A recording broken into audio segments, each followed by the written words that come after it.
In Canada, we have two options right now, okay? We have the guy who endorses offshore tax havens because he's a rich billionaire. Or we have the guy who was adopted, who has always cared about Canadians and worked for government his whole life because it was his dream since he was a child.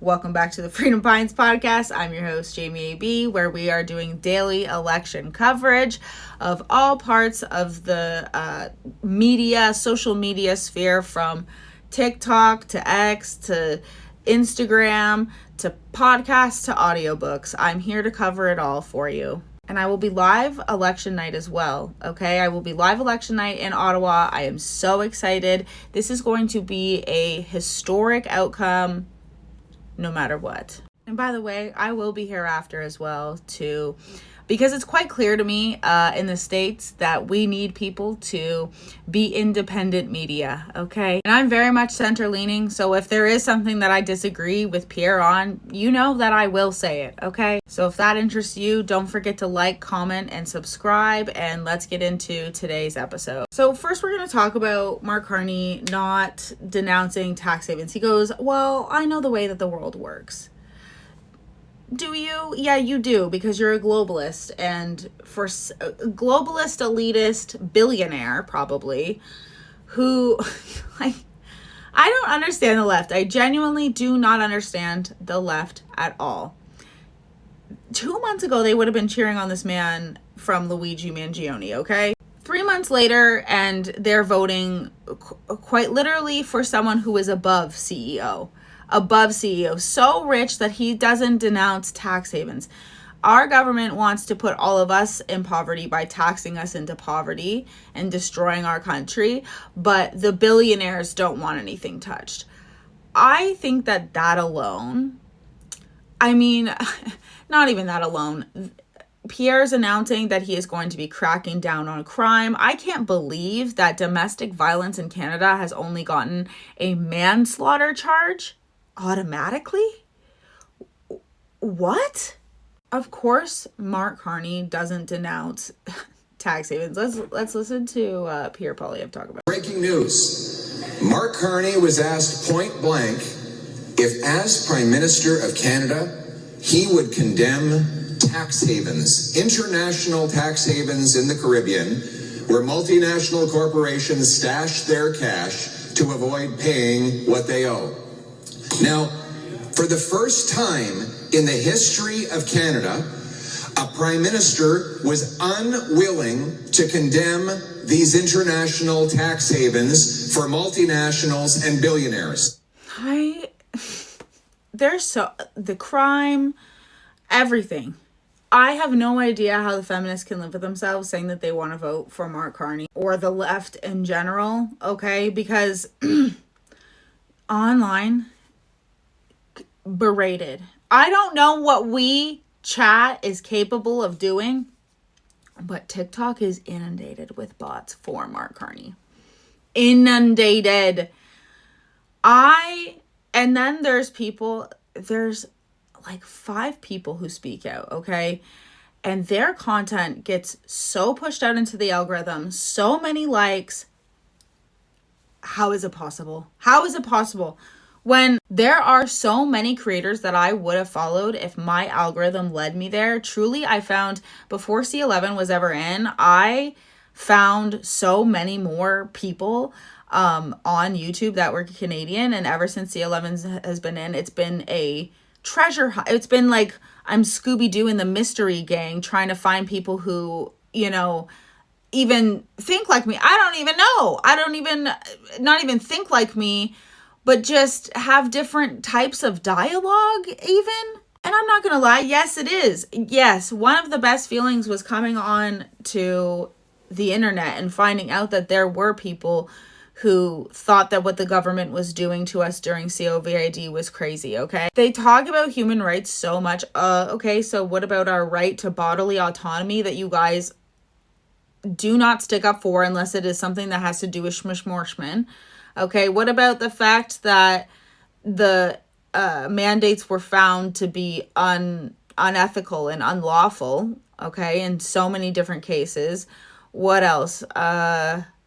Lockdowns ruined people's lives, and domestic violence shot through the roof. We weren't allowed to cross the borders, even provincially, if we weren't, you know what? You guys basically brought the Ministry of Truth, locked us in our homes, took away our, like, my life will never be the same since then. And they still, I'm letting you guys know, there's so many people online that come after me about that and say, how do you even know it was that? Oh, that's rich coming from the life experience crowd. I'm just saying. But I digress. Let's talk about NDP is still blocking people from coming in. Independent journalists from coming into their event. Why are they doing this? The NDP just keep making these horrific moves. I have no idea who's actually in charge of the NDP. I really, really, truly think that as soon as we are back in, working government, the NDP needs to switch. How do you go from a movement so big that they got 100 seats in the House of Commons to projected 6? Jagmeet Singh, that's how. Selling out your party, that's how. Oh, and PPC?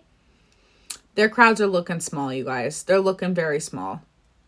And I really hope, I think that the main problem with the PPC is Maxime Bernier.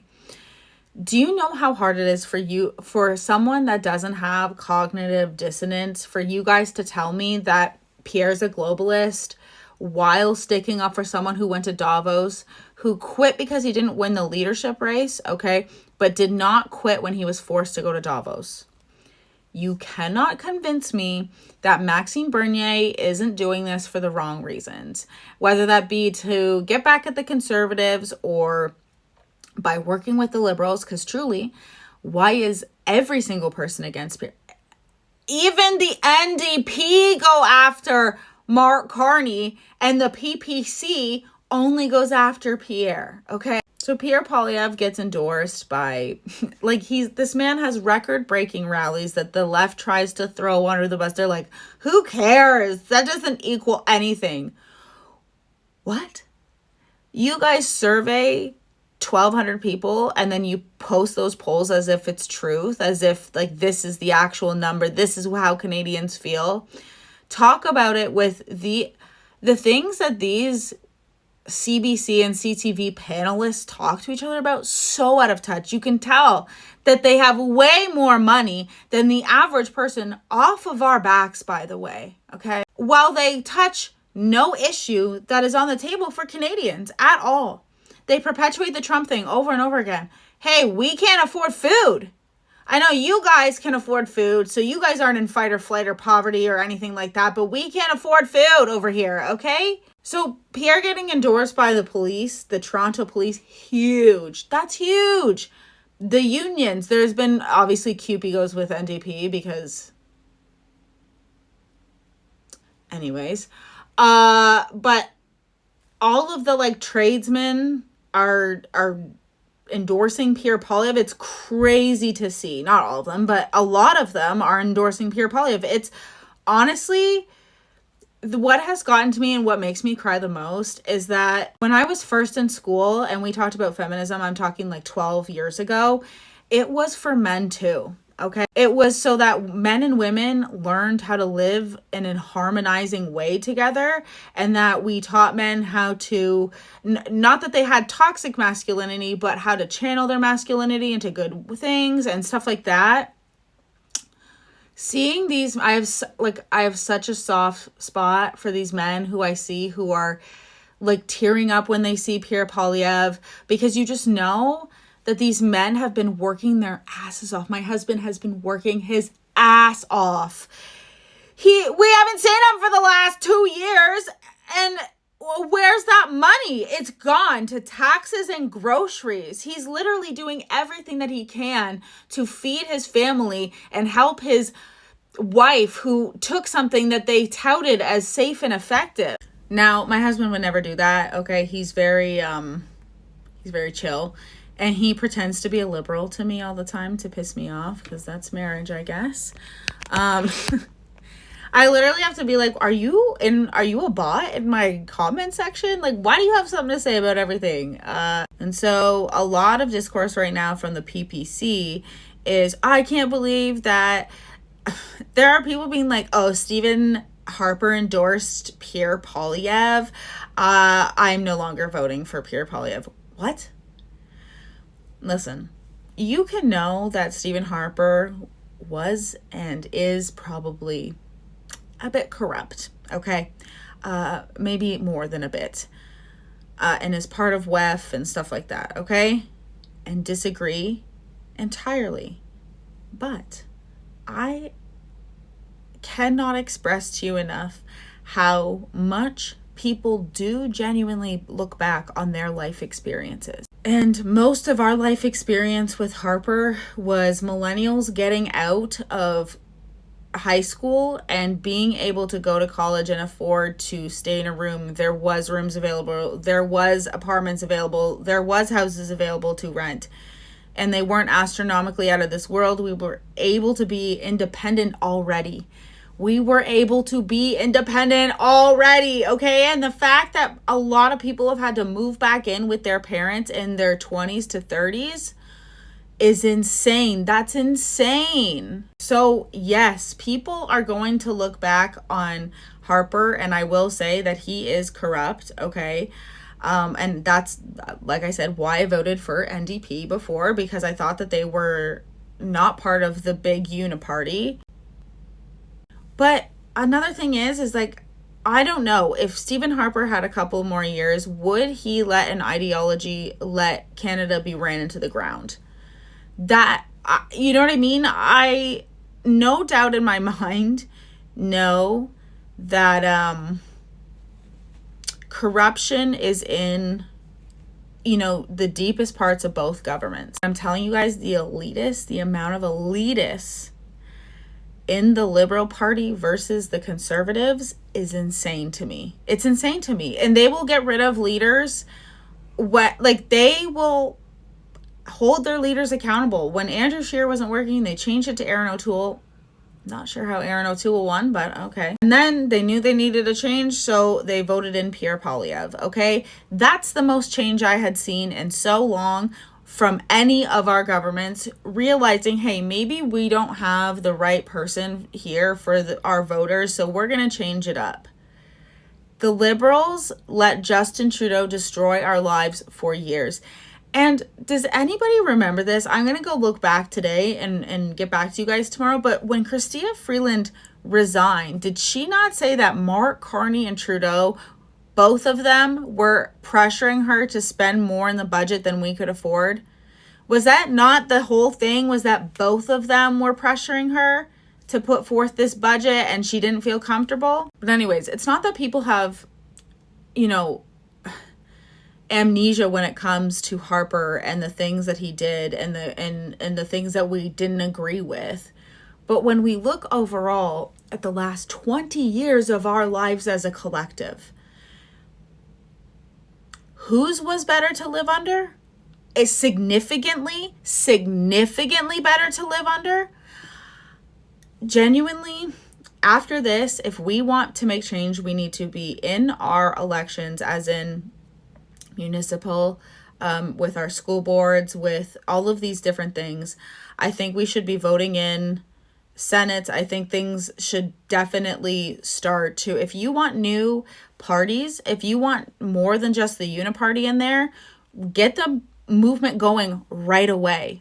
We cannot, you guys can't afford, the PPC can't afford to only campaign when it's time for an election. Pierre Poilievre has been campaigning for 3 whole years. 3 years he's been the leader of the opposition, and he has been going hard with rallying, campaigning, talking to real Canadians. If you want to see change in this country, right after this election, start being the change you wish to see. Okay, I know I'm going to definitely be looking into more of my municipal government after this, and provincial. Well, provincials, whatever. But I'm talking your councilors, your mayor. Learn what do they want 15-minute cities or do they want lower taxes? These are the things that we need to be looking into after this, okay? And I don't even want to think about what would happen if Mark Carney was in. So let's just get out and vote. You can vote right now. You can go early vote. If you go to the elections website, there's somewhere you can just type in your postal code and it'll give you. I think I'm waiting though. I think I wanted to wait till the 18th to vote. Not the 28th, but the 18th. I just get nervous if it's this early. But anyways, which, by the way, if you're in Northern Ontario, is in Kirkland Lake or New Liskeard at the Holiday Inn. I don't know where it is in Kirkland Lake, but if you're in that area, those are the two that you can go to. And it's Gary Keller. I know nothing about this man. I really wish that he would open up. Here's the thing with Northern Ontarians, you guys. I don't know if you know this, but the closest conservative campaign office to me is 200 kilometers away. I wanted to go to Sault Ste. Marie last night, 6 hours away. I might as well just go down south and see my grandparents. 6 hours? That's as long as it takes me to get down south. I'm not even kidding. Northern Ontario is a beast. It's an untouched beast. Anyways, you guys, that's all for today. Honestly, I always post these things. Pierre Poilievre also announced that he is going to be stricter on crime, jail, not bail. Pretty commonsensical things, don't you think? So anyways, guys, thanks for watching this video so much. Honestly, I really hope that my algorithm I get pushed out into the algorithm once I start getting paid. Don't get me started. Don't get me started on the being a Canadian content creator. Like, to me, in my opinion, I feel that Elevate Podcast should be way ahead of where they are too. Even I feel like a Jasmine Lane is equivalent to like maybe a Brett Cooper, Candace Owens of Canada. She should be way ahead of where she is. I'm not even kidding you. And I don't have the best quality right now or anything, so I completely understand. This is in my budget, though, you guys. This is why I do this. But these people are talented. Like, Northern Perspective. My daughter said that she went to go look up Northern Downpour, and she couldn't find anything but Northern Perspective. It was funny. They also had a really good interview. I've been screaming that from the rooftops for 3 years. Okay, ESG is a phony. It's a fake. I'm going to go watch the rest of that interview today. I watched it and then my daughter wanted to hang out, so I went and hung out with her, but I'm going to watch the rest of it today. Very excited about that. By the way, another thing that makes me sad, and I want to make a whole video on it, is that for the last 10 years, we could have been mending our relationship and fixing things, but we've just been torn apart as a society, and it really drives me crazy. But that's a video for another time. Anyways, guys, you have a great day. Thanks for coming to today's update, and I will see you tomorrow. Bye!